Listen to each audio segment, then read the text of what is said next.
그러므로 사랑하는 자들아, 너희가 이것을 미리 알았은즉 무법한 자들의 미혹에 이끌려 너희가 굳센 데서 떨어질까 삼가라. 오직 우리 주 곧 구주 예수 그리스도의 은혜와 그를 아는 지식에서 자라가라. 영광이 이제와 영원한 날까지 그에게 있을지어다. 아멘. 베드로는 주님을 만나 3년을 동고동락했으면서도 결국 십자가를 지신 주님 앞에서 예수님을 모른다고 배신했던 경험이 있습니다. 주님을 따르고 섬기는 일이 마냥 기쁘고 영광스러운 일인 줄만 알았지, 선한 양심의 길을 가야 하고 의로운 고난의 길을 걸어야 할 십자가의 길인 줄은 몰랐던 베드로였지만, 부활하신 주님은 베드로를 다시 찾아오셨습니다. 그리고 부활하신 주님으로부터 베드로는 내 양을 먹이라는 목양에 대한 부탁을 받게 되었습니다. 이때서야 비로소 베드로는 주님을 따르고 섬기며 믿음의 길을 가는 것이 무엇인지를 분명히 깨닫게 되었고, 주님의 부탁대로 성도들을 올바른 믿음의 길로 인도하기 위한 삶을 살아가게 되었던 것이죠. 그렇게 목양의 길을 걷던 베드로는 사랑하는 성도들에게 베드로후서의 마지막 2절을 유언처럼 우리에게 남겨주었습니다. 이 말씀 속에서 우리는 2가지 중요한 교훈을 발견합니다. 첫째는 자신을 지키라 하는 것입니다. 17절 말씀에 보시면 너희가 굳센 데서 떨어질까 삼가라 하는 말씀이 나와 있는데, 이 말씀은 곧 굳센 데서 떨어지지 않도록 자신을 지키라 하는 의미입니다. 그렇다면 굳센 데가 무엇일까요? 그것은 예수 그리스도께서 전해주신 복음의 말씀을 말합니다. 썩지 않고 더럽지 않고 쇠하지 않는 영원한 하나님 나라에 대한 산소망을 가지고 걸어야 할 믿음의 길이요, 진리의 길이요, 의의 길, 이것을 말합니다. 베드로전서와 베드로후서에서 전해주는 말씀으로 보자면, 교회와 성도는 세상에서 부름받은 하나님의 자녀들이지만 여전히 세상 속에서 살아가야 하기 때문에 고난을 피할 수 없고 여러 가지 시험을 만나게 됩니다. 그러나 세상이 만들어내는 고난과 시험 속에서, 그리고 우리를 거짓된 길로 인도하려는 거짓 교사들의 속임수에 유혹되지 말고 우리에게 주신 산소망, 영원히 사라지지 않는 새하늘과 새 땅을 향해 거룩한 행실과 경건한 마음으로 살아가야 한다는 권면과 격려의 말씀인 것입니다.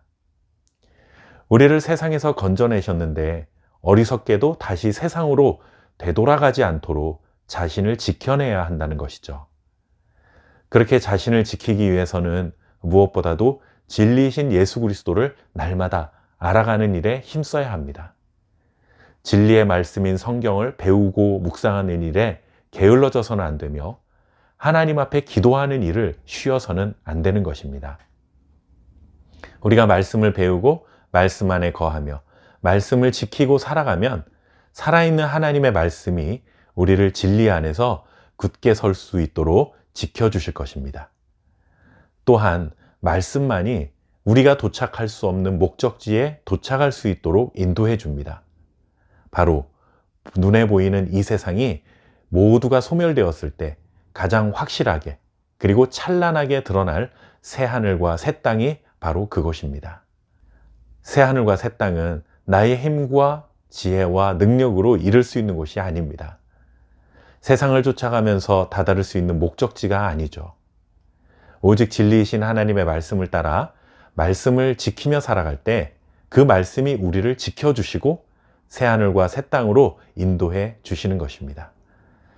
날마다 말씀 안에 거하고 말씀이 우리 안에 거하는 삶이 되시기를 바랍니다. 2번째 기억해야 할 것은 은혜 안에서 자라가야 한다라는 것입니다.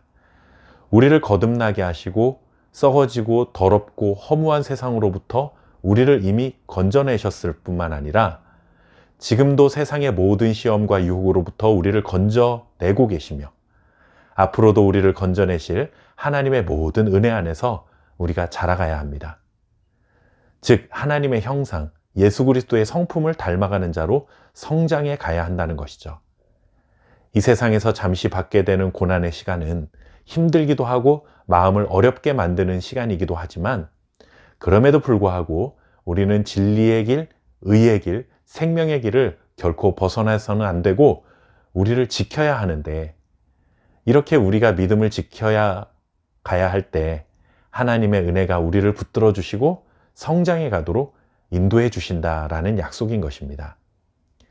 나무가 뿌리를 내리면 가지가 뻗어가고 싹이 나고 때가 되면 열매를 맺으며 성장해 가는 것처럼, 교회와 성도들도 세상 안에서 자신을 지키려 할 때 하나님의 은혜 안에서 신적 성품에 참여하는 자로 날마다 성장할 수 있다는 것입니다.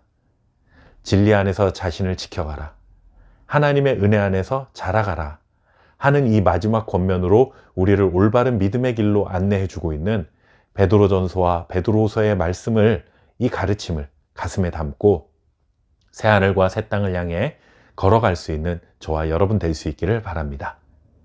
베드로전서와 후서는 오늘로 마무리를 합니다. 다음 주부터는 다시 구약으로 돌아가서 레위기 말씀을 묵상해 가도록 하겠습니다. 은혜로운 주일 되시기를 바랍니다. 감사합니다.